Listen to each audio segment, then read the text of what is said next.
I'm Christopher Lydon. This is Open Source. In the fog of Trump 2, what's new, we're asking? The co-presidency with Elon Musk is surely new. Also, the raging battle of exotic ideas among techno-optimists and libertarian anarcho-capitalists at war with the very idea of popular democracy and Republican government. Further question, do citizens have to follow the action? Matt Taibbi's headline is Nation Shrugs as Godzilla Eats Washington.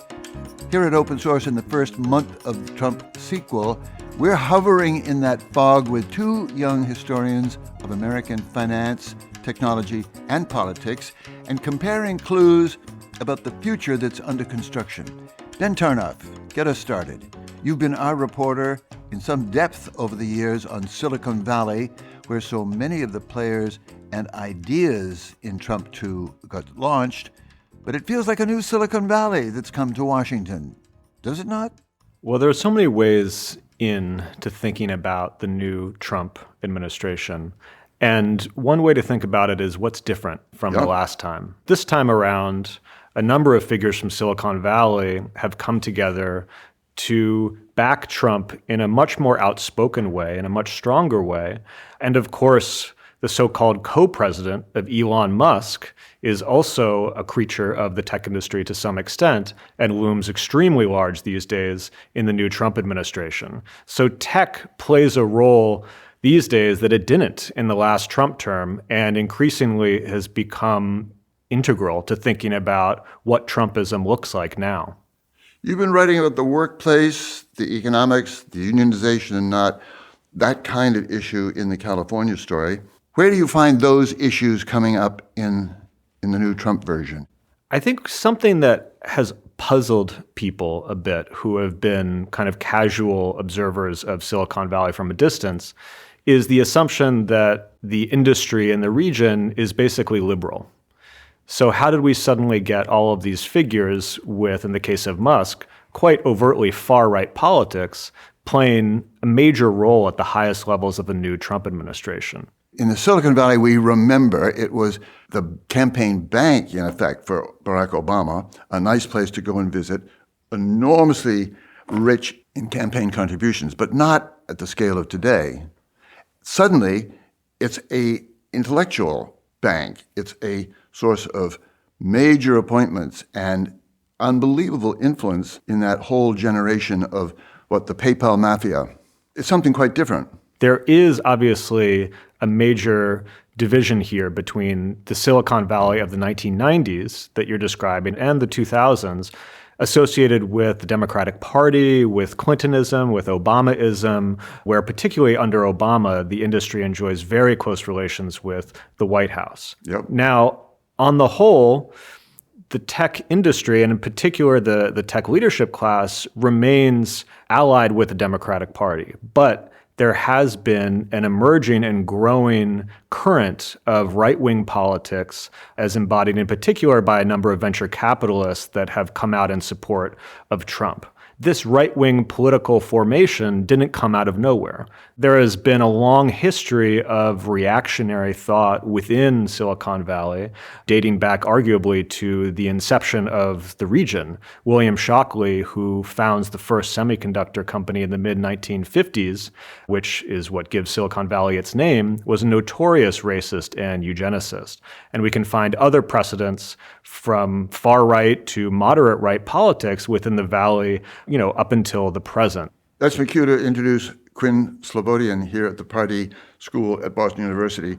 You wrote the book Crack Up Capitalism before the Trump election, subtitled Market Radicals and the Dream of a World Without Democracy.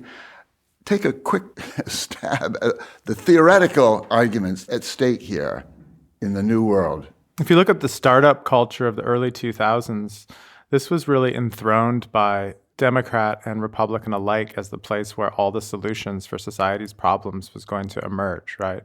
One of the people who's now prominent on the Silicon Valley right is a character named Balaji Srinivasan. And he gave this famous talk at Y Combinator Summer School where he described the defunct paper belt of the East Coast. So the laws of Washington, D.C., the diplomas of Boston and Cambridge, and the paper magazines and advertising of New York City. That was brassy of him. It was, and it became this sort of legendary kind of like tocsin call. Techno-futurism. Absolutely. I mean, the title of the talk was Silicon Valley's Ultimate Exit. And the argument was that we here in Silicon Valley have innovated all of these legacy institutions into dust, and they are going to crumble the way that the Rust Belt factories of, Youngstown and Pittsburgh also crumbled. So this hubristic kind of godlike self-understanding was totally enabled by specifically Democratic presidents. I mean, it's not for nothing that Obama said that he would consider going to Silicon Valley and becoming a venture capitalist after his term was over in 2016. Silicon Valley was disrupting taxis. They were talking about disrupting education. Remember Zuckerberg going in and just doing a makeover of the Newark school system. Right. The charter school was all the rage. Paul Romer, the Nobel Prize-winning economist, gave a famous talk introducing what he called the charter city, which he suggested would mean countries would give up a little patch of territory and put it under the ownership of a richer country to allow for, economic flourishing and greater rule of law. The example he used was Guantanamo Bay should be given to Canada, and they could be a new Hong Kong. This was voluntary colonialism, but it was given not just a hearing, but it was given, a rapturous reception in Wall Street Journal, New York Times, and so on. This is all the good old days and Mr. Nice Guy technology. Your latest piece that I've seen, Quinn, is in the New Statesman. You write about Elon Musk's hostile takeover of the American government. Yeah. Well, that's what I'm saying is if you've spent decades sort of saying, like scrambling and remixing sovereignty, tearing apart government and rebuilding it from the bottom up with a new flashy app is the good thing to do, then actually Silicon Valley hasn't really changed, right? They've just now sort of realized in their kind of full self-actualization the sort of essence of what they were interested in all along, which was, displacing public institutions with private service providers in ways that all of the things states normally did are now done by private corporations in which they hoover up data and they hoover up, obviously, the profits. Patri Friedman, Milton Friedman's grandson, has spoken about this as the disruption of the government, which is the biggest sort of industry left that they had yet to break into and turn into a kind of private site of profit maximization. But this is not a consensual process anymore, maybe not even in some places, obviously not a constitutional process. Birthright citizenship, for example, is in the Constitution, and they're writing it out without consulting anybody, it would seem. I think the specific project of the Department of Government Efficiency that Elon Musk has launched is worth spending time thinking about. Not for nothing, again, that the Democrats decided early in the presidency that this was something that they might actually be able to get behind, right? We have some Democratic Congress people saying like, well, why not? Maybe we do need to weed out some of the waste, fraud, and abuse in the U.S. government. So that kind of patina and allure and mystique of, using tech to get to efficiency is something that, paved the way to the very moment of radical disruption I think we now find ourselves in. Quinn, is it better than you would have anticipated? Is it worse? Is it something entirely different? I mean, I think Trump 1 was similar to the present in the sense that Trump himself doesn't have really any ideas, right? I think he is an empty vessel. He is a chaotic agent. He's an entertainer. He's like a charismatic magnet of eyeballs and clicks and swipes and viewers. And his courtiers, his sort of narrow round of people in his inner circle, know this. And so they know that what they need to do is sort of get words into his ear and incept notions, which he will then turn into policy. Trump 1 included a pretty chaotic mixture of policies, the sort of extreme Bannonite, Steve Miller, punitive border policies, the Muslim ban on the one hand, the turn away from free trade and away from an embrace of multilateral trade agreements incepted by Robert Lighthizer and others. Traditional libertarian demands for tax cuts were obviously rolled out in the 2017 tax cut. Trump's only real legislative achievement. Stephen Moore and Arthur Laffer were the people who did that. So it was already a kind of a mishmash, mulligatawny of, policies, none of which you could really see Trump's fingerprints on per se. He seems to have adopted for himself the chairman role. He's the brand name, he's the figure, but he's not the chief executive exactly. Elon Musk is an executive who we've never, ever seen in government before, CEO with a sledgehammer.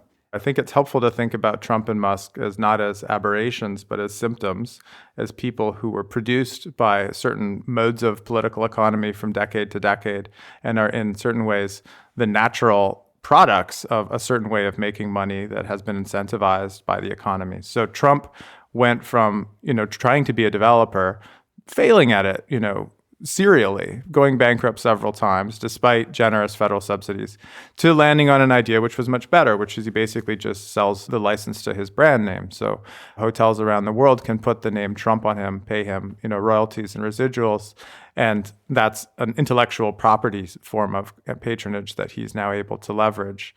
I would say that his proposal for Gaza is actually completely consistent and in line with the way that both geopolitics and global investment has been managed in the last 20 years. Quinn Slobodian, go back to a moment in your own commentary there about the making of Elon Musk, telling a story in itself, the formation of that man and mind. It's incredibly complicated, including the comic books he read, the Isaac Asimov stories he grew up on, Star Trek, the whole business. But profile the formation of that figure. Maybe that's for you, Ben.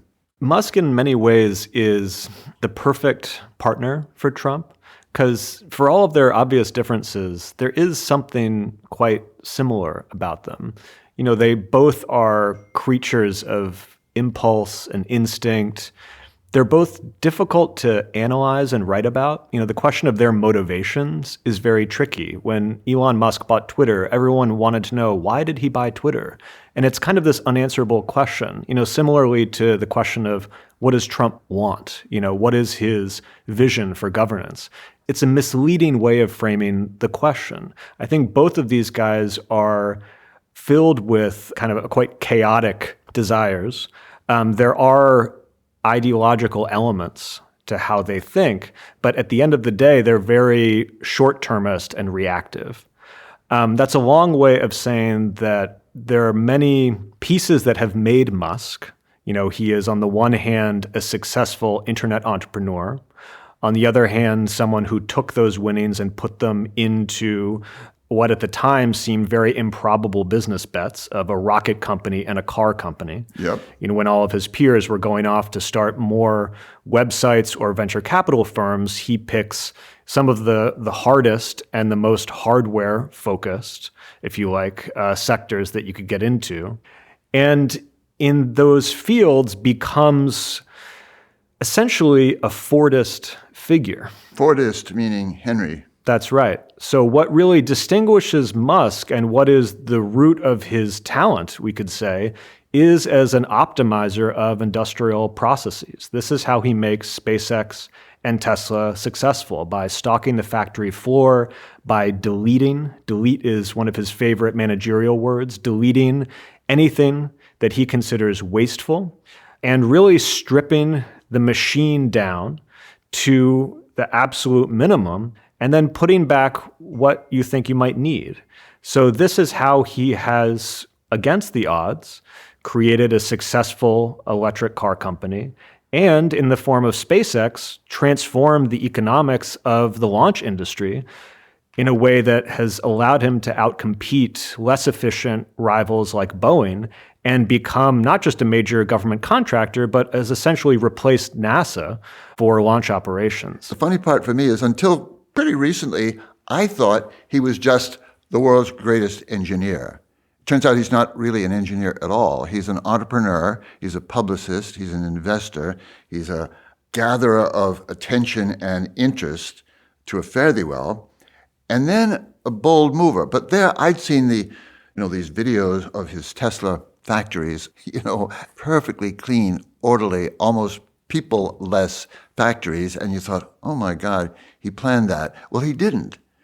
He didn't start the company or design those factories, But there's a genius there. How do you define it? How do you file it? I mean, economists make this distinction between product innovation and process innovation. So product innovation means you come up with new things. And process innovation means you make the assembly and production process more efficient. And it seems like his genius, as Ben is saying, is in, streamlining, cost-cutting, relentless kind of micromanaging of the assembly line. Famously in the gigafactories you're describing, the office isn't very separate from the factory floor. Musk himself, as described by his biographer, would have multiple screens in which he was watching the production process, and a red light would go off when something was going wrong, and he would just personally walk down there and just start shouting at the person on the assembly line. So there's that aspect of him, the managerial kind of efficiency-minded figure. But then there's the hype man, and that's just as important, being able to profile himself as the eccentric genius, as you describe, and turn the sort of froth of the stock market into something that works in his favor. It doesn't really He publicizes the slogan about himself. A maniacal sense of urgency is our operating principle. That might just be true. Well, I mean, one of his masterstrokes is that he doesn't talk about just being driven by creating the best car that has ever been driven, or, to say that we want to make Chevrolet or, the equivalent, the best country, because America will then profit. But he talks in terms of humanity and civilization. If you look at his statements, everything he does, he claims he's doing for the interest of civilization, including the perfection of self-driving cars. It's quite a leap, actually, to see how that is the way that civilization will be saved. But he manages to scope out and produce this sense of grandeur and kind of prophetic meaning to a lot of what you could see as just mundane sort of cash grabs and business maneuvering. Ben Tarnoff, explain the convergence of all that complex motivation on Elon Musk's part with the revenge politics of Donald Trump. Absolutely determined to climb that greasy pole again after the disgrace of his first term, and doing it. How much did they know about each other? What made them understand that it would take both of them? I think by many accounts, Trump and Musk don't get along particularly well personally, and it's easy to see how they wouldn't. I think there's also been a lot of speculation about how long will Trump allow Musk to remain in his orbit, particularly for someone who enjoys being the main character, right? Not just the biggest decision maker, but the person who all the cameras, all the social media attention in particular is focused on. But their partnership, I think, has developed a kind of bizarre symbiosis in that Musk is not just pursuing a kind of traditional conservative reduction of government program, which is the type of politics that was really associated with his former Doge co-director, Vivek Ramaswamy, who would have pursued, something, I think, not necessarily more moderate, but at a pace and in a style that would have been designed to protect them from court challenge, and that would have been designed not to provoke too much opposition from federal employees and from the public. He is literally a lawyer, Vivek. Right. And that's the sort of Federal Society conservatism that I think we're very familiar with. We've seen this playbook over and over. Starve the beast. Exactly. But starve the beast in such a way that's quite methodical, that's really designed to last and to overcome the various institutional oppositions that you will necessarily encounter in that process. Musk is doing something quite different and much more similar to what, for instance, he did at Twitter. A number of journalists have pointed out that, when he took over Twitter, he applied this delete everything mentality, right. Fired 75% of the staff, stopped paying a lot of the contractors. Radically reduced the value of the company. Oh, yeah. Well, precisely. So it bought an election, so it paid off. And this is where the question of his motivation, I think, is complex, because I think if we see him purely as a profit-maximizing capitalist, we miss a lot of what's going on. Clearly, he has intergalactic ambitions. I mean, it sounds insane to say, but I think you can't understand Musk if you don't see him to some degree as he sees himself, which is someone who sees his primary goal as making life interplanetary, by which he means the colonization of Mars, but then the colonization of other planets throughout the galaxy. And this is a vision that, of course, is rooted in the science fiction fantasies of his youth, but I think does not totally conform to our vision of the kind of cool capitalist who is just maximizing profit and increasing efficiency. So how do all of these things add up? It's hard to know. Even within Doge, there have been a lot of speculations about, well, what precisely is Musk doing? Is he motivated ideologically by this desire to reduce government spending? Is he looking for opportunities to enrich himself by, for instance, using AI systems that his own company has developed to train on government data and develop software that could be then monetized? Is it something even stranger and more chaotic and drug-driven? I mean, I think all of these things can be true simultaneously, but it brings us back to the question of how difficult Musk is to analyze as an actor. Quinn, speak about the larger argument with other nations, but even in this country, the boldness of this thing is unbelievable. Since Trump has re-entered office, there's been a series of these seemingly impossible sort of taboos that have been broken, including the threatened annexation of Greenland, Panama, and Canada.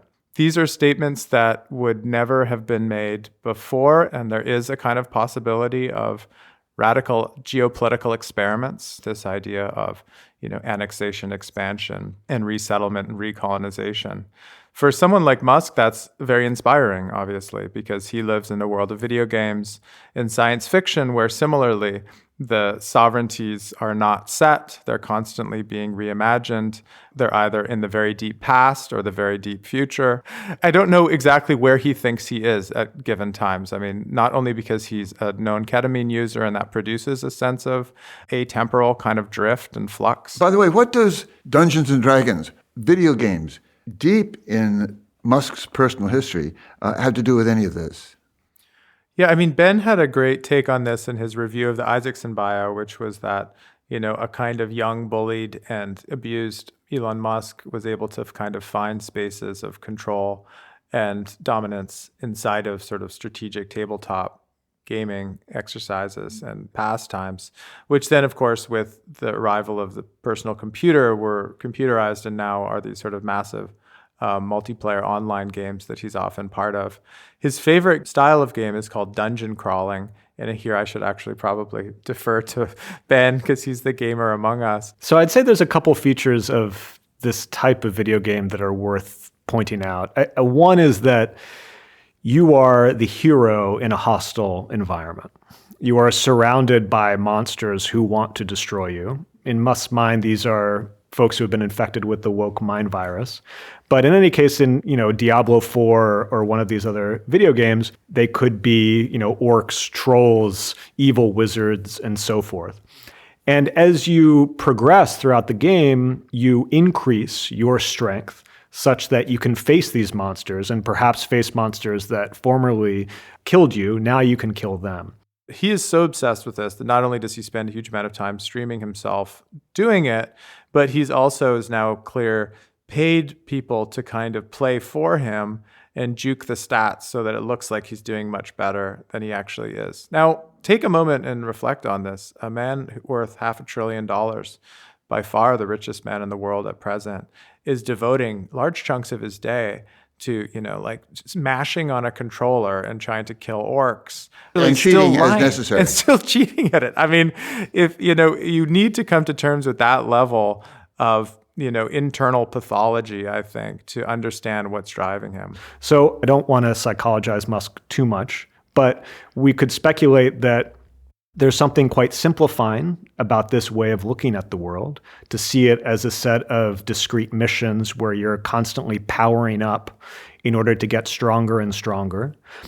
But on the other hand, I think it may interact with his own particular paranoia of seeing enemies everywhere every nook and cranny could be filled with some monster that's going to leap out of the shadows and attack you. And I think, if you hear him talk about the so-called woke mind virus and this shadow army of people who are out there who are going to destroy his vision of an interplanetary civilization, it's not too hard to connect the dots. So I think one can join Elon, so to speak, on his journeys through time and space. But I think it's also good to point out that there are actually pretty concrete and understandable reasons why he made this alliance with Trump in the first place. And it says something, I think, too, about how at least subtly the Democratic Party had changed its economic policy vis-a-vis Trump from one administration to the next. So why did someone like Musk, Andreessen, eventually Zuckerberg, Bezos, etc., go shoulder to shoulder with Trump as intensely as they did? Was it just, craven hypocrisy? Were they secretly sort of masculinist, sadists all along? I don't think so. You don't think what? I don't think it's just, the revelation of their secret dark inner traits, although in some cases that might be true. Biden had a pretty strong regulatory agenda. Lina Khan at the FTC was already starting antitrust cases against large Silicon Valley companies. There was a policy to regulate crypto. There was a policy to regulate AI. There were efforts at creating a tax on unrealized capital gains, which would hit especially hard VCs whose portfolio are filled with massively overvalued stocks. These were things that to people as benign and sort of mild-mannered as Sam Altman would look like existential threats to their own economic well-being, and not to mention to the continued evolution of the tech industry in a competitive environment vis-a-vis China as an adversary and a potential market. Quinn makes a really important point here, which is that if you think about what are the forces that could actually constrain Trump and Musk, the answer is capital, right? The answer is if there are really any threat to the logic of capital accumulation, to put more plainly, the business interests of financial markets, but large corporate interests in the United States, then there will be repercussions. And we saw a shudder of this around the threatened tariffs, right, where the stock market dropped. But not much, Ben. Not as much as expected. And there was actually that day an op-ed in the Financial Times where the author made the case, hey, investors need to punish Trump more, that there has been an expectation, a kind of understanding priced into the market that Trump will not do what he says, or that he can be kind of successfully constrained, his program can be diluted. And that if you really want to stop some of the more chaotic elements of his coalition, obviously there are pieces of his proposals that they like around tax cuts. But if you are really concerned that one of Musk's 18-year-old fanboys is going to press the wrong button at the Treasury Department and $1 trillion is going to disappear. And there goes my Social Security. Yeah, and that may have real repercussions for the business environment. If you're really worried about that, you need to punish the stock market because Trump really cares about the stock market. He thinks of it as a kind of live popularity index of his administration. So I think it is, right? So I think that's what we really need to call attention to is as important as these oppositional mobilizations are, ultimately, what is really going to be the curb on Trump and Musk are the markets. Interesting. I think you're probably right. And I kind of dread that you might be right. I'm still incredulous that all this can go on and the stock market, the Dow Jones average, has barely moved in the net. How can that be? Well, partially because we've been here before, right? I mean, there is a danger of underestimating what's going on, but there's also the danger, of course, of alarmism and crying wolf prematurely. And I think that in 2016, the message we got from the headlines and the op-ed pages was that to vote for Trump would be not only to destroy American democracy permanently, but also to destroy the world economy. I mean, that was 100% what you read in the financial press. There was actually more resilience in the system than a lot of people, including the supposed experts, had anticipated. So now to cry wolf again, or to say, no, this time it's really going to come apart. And the investors are actually smarter. The asset managers have been paying attention since 2017, and they know that, in fact, even if he does follow through on his worst threats, perhaps they'll be temporary. Even if they're not, supply chains adjust, new factories are open. Nearshoring, bringing production back to the United States, produces its own set of, incentives for the large asset managers like BlackRock. That's a good point of comparison, actually. If you look at someone like Larry Fink, who runs the enormous asset manager BlackRock, where did his politics go in the last 6 years? Well, they were somewhat conservative. They switched to the language of ESG, environment, sustainability, and governance goals under Biden, greased by the generous subsidies of the Inflation Reduction Act.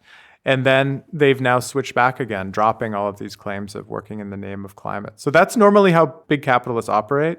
They drift with the tides. They follow the way that the winds are actually, pushing the market. The strange thing about the assertive activism of someone like Musk now is how willing he's been to kind of stick his neck out and, run the risk of sort of charging full on into the halls of government. People have commented that the Isaacson biography of Musk shows very little connection between Musk growing up and his family and his tyrannical father and the racial issues all around him. Mm-hmm. And yet, obviously, he's absorbed something powerful here.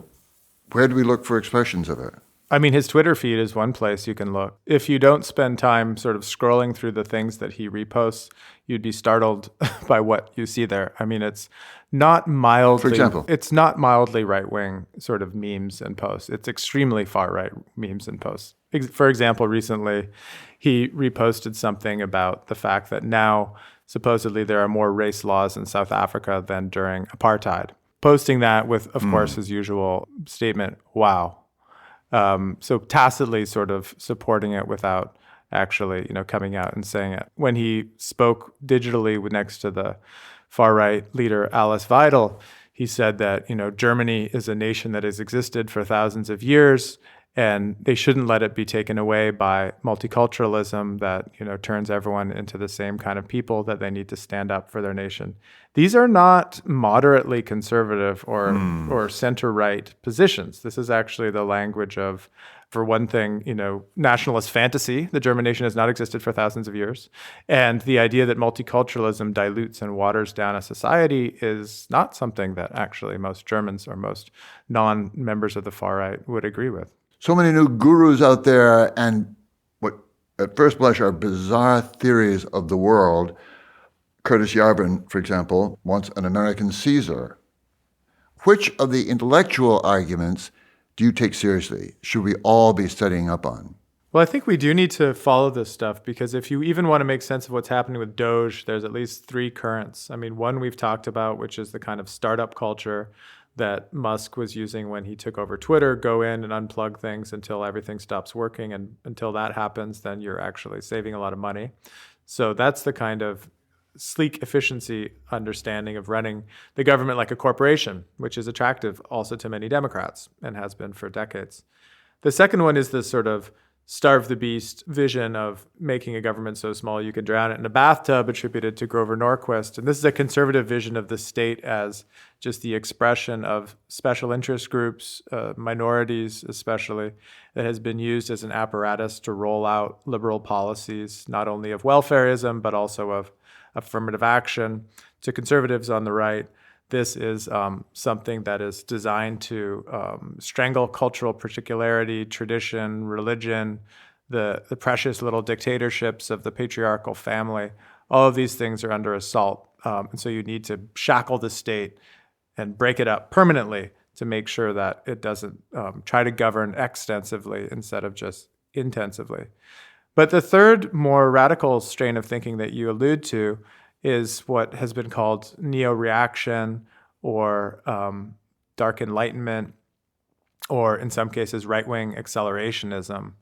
The people most associated with that are Curtis Yarvin, who was given a lavish profile and interview in the New York Times shortly after the election to explain his thoughts, and a person named Nick Land, who has lived in China now for a very long time.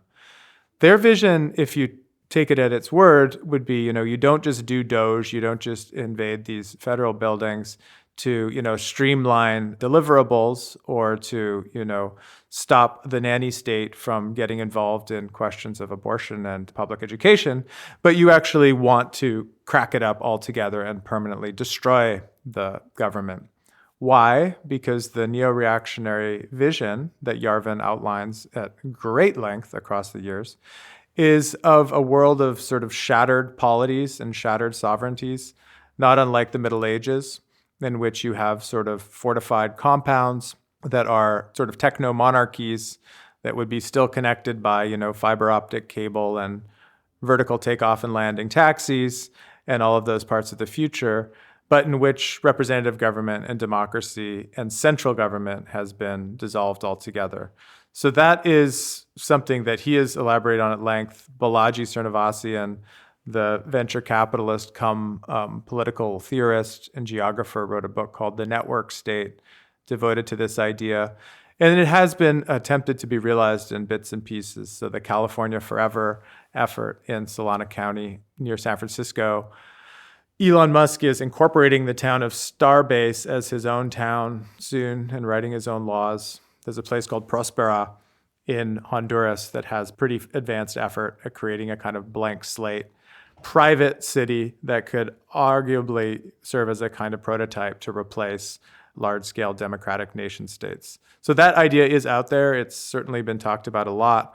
The question is, how much purchase does it have with the people right now in charge? Ben Tarnoff, your take. So I'd say one common theme among these different ideological flavors of the folks who have been drawn to Trump and Trumpism from the tech industry is this real commitment to hierarchy and to this belief that some humans are less human than others. I think this is an idea that finds expression in a variety of different forms, but its centrality really can't be overstated. And even when you listen to interviews with, Mark Andreessen, who is one of the highest profile venture capitalists who supported Trump in this cycle, precisely. One of the things that really irritated him about the Biden administration is not only the regulatory push that Quinn has alluded to around AI and crypto and the pro-labor NLRB, but more broadly the sense that for years, the Democrats gave respectful, even worshipful attention to the elite of the tech industry. And that since 2016, but particularly under Biden, that attention was no longer available, that they did not feel flattered to the degree that they felt that they deserved to. Simultaneously, and Andreessen talked about this in a recent interview, they felt increasingly criticized and even under attack by their own workforces.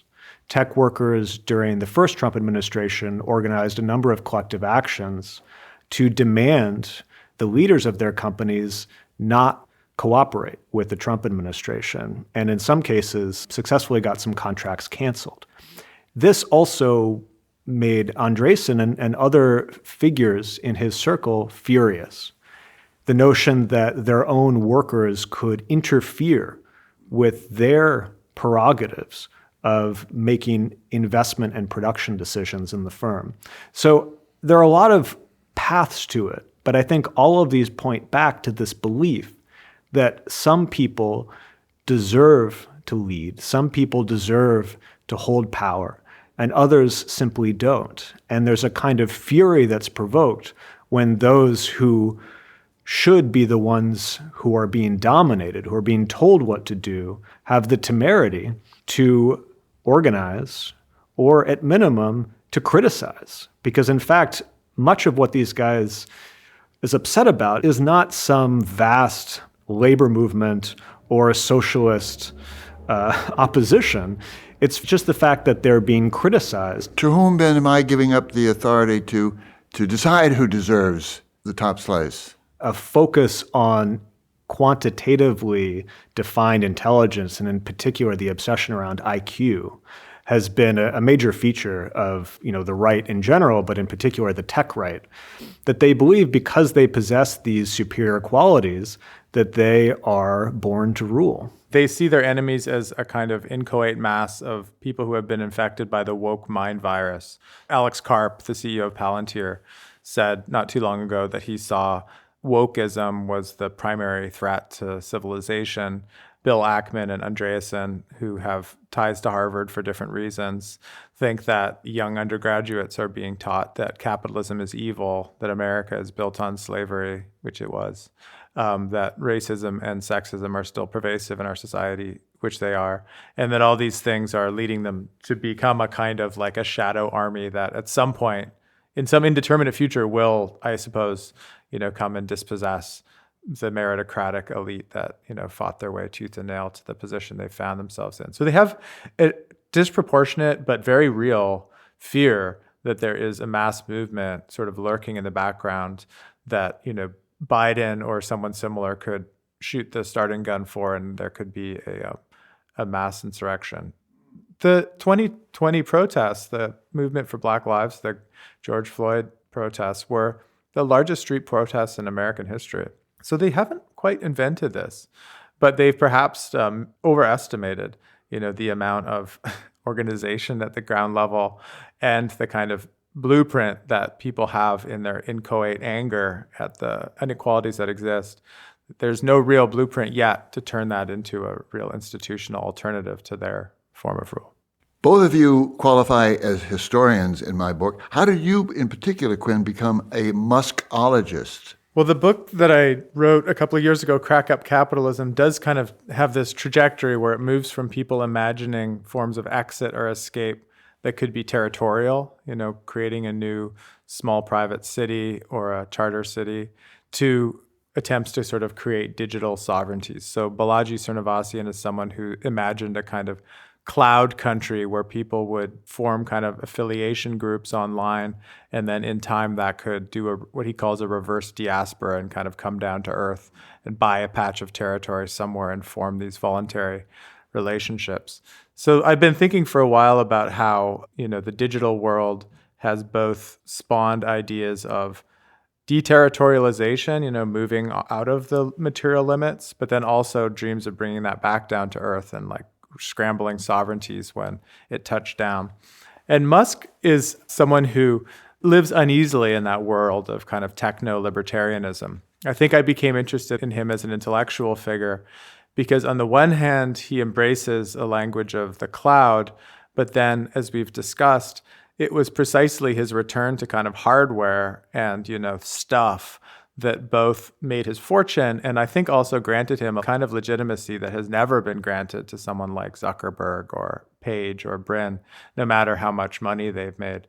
So the question... Because he makes things that Because he that makes work. stuff, yeah. I mean, I spoke to someone, an older person recently, who said that she always liked Musk because he makes things. That's all she sort of knew about him. So is he similarly a kind of someone who's dreaming of exit in the cloud or some sort of distant seastead? Not really. I think he has grander ambitions, not only to go to Mars, but also to co-opt the US government in the process. So I think the effort to turn the US into a kind of adjunct of his grand visions is not really libertarian. It's more techno-developmentalist. It looks more like Singapore than it looks like, Liechtenstein. And I'm curious about which side of the tech coalition will win. Will it be the one that, creates a sovereign wealth fund and a massive AI infrastructure investment fund with its own negative outcomes? Or will it be the part of the tech world which just wants to, mint meme coins and create money out of nothing with no sort of material trace except, of course, the despoliation of the environment through all of the churning data centers it requires? So Musk, for me, is a fascinating figure because how much of this is hype, how much of it is hot air, and how much of it is a genuine desire to build this kind of civilizational exit strategy. Quinn Slobodian, wrap it up for the moment. We're going to come back to this, but where are we going to find the story again in a month or so? I mean, I think one of the dark sort of upsides of the effort to dismantle the state going on is that it's kind of a pedagogical moment where you start to learn a bit more about what the state actually does, right? I mean, we've actually all learned in the last week, there's the Department of Education, the Department of Energy, there's the Bureau of Labor Statistics. Suddenly now we are, being forced to come to terms with the anatomy. And USAID, for crying out loud. USAID, turns out it has a subscription to Politico. Who knew? So it's also, at a grander level, I think, has forced us to confront something that the political philosopher Chantal Mouffe emphasized years ago, which is that we talk about liberal democracy as if that's one thing, but it really isn't. Liberalism requires a certain set of conventions and norms that sometimes overrule majoritarian will. So, meaning that you have an electoral college, meaning you have a Supreme Court, you have counter-majoritarian institutions, meaning you have a constitution that says even if 50% plus one of the American population says they want something, we say there are a set of norms that sit above that and actually constrain what populations can and can't do. So democracy can actually lead to illiberal outcomes. It can lead to a demand to, let's say, this would be bad for liberals, expropriate the billionaires or exterminate a certain minority population or, flout all kinds of constitutional conventions. And liberalism can say things that maybe democracies wouldn't want. So we're in a moment like that, I think, where liberalism, understood as a set of existing conventions and norms written into laws and institutions, has been upended by a democratically elected government, the Trump government. And we are forced now to sort of ask ourselves, what are the kind of ground rules that we all agree on?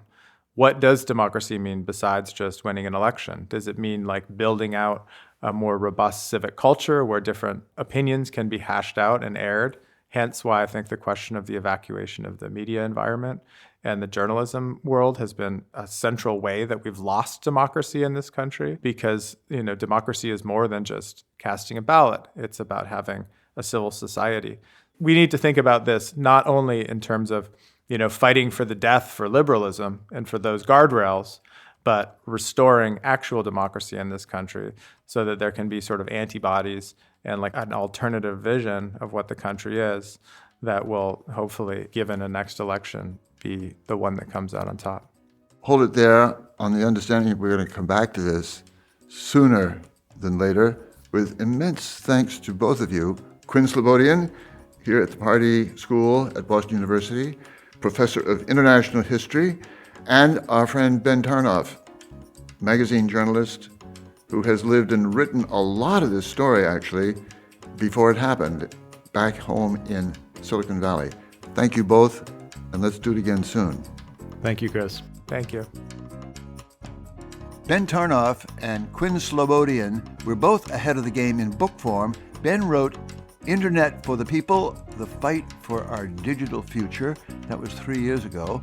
Quinn Slobodian's book from last year is Crack Up Capitalism, Market Radicals and the Dream of a World Without Democracy. Here at Open Source, we pay our bills on time with strong listener support. If you haven't done your part yet, go to radioopensource.org/donate and pitch in to keep the world's first and longest running podcast going strong. And thank you.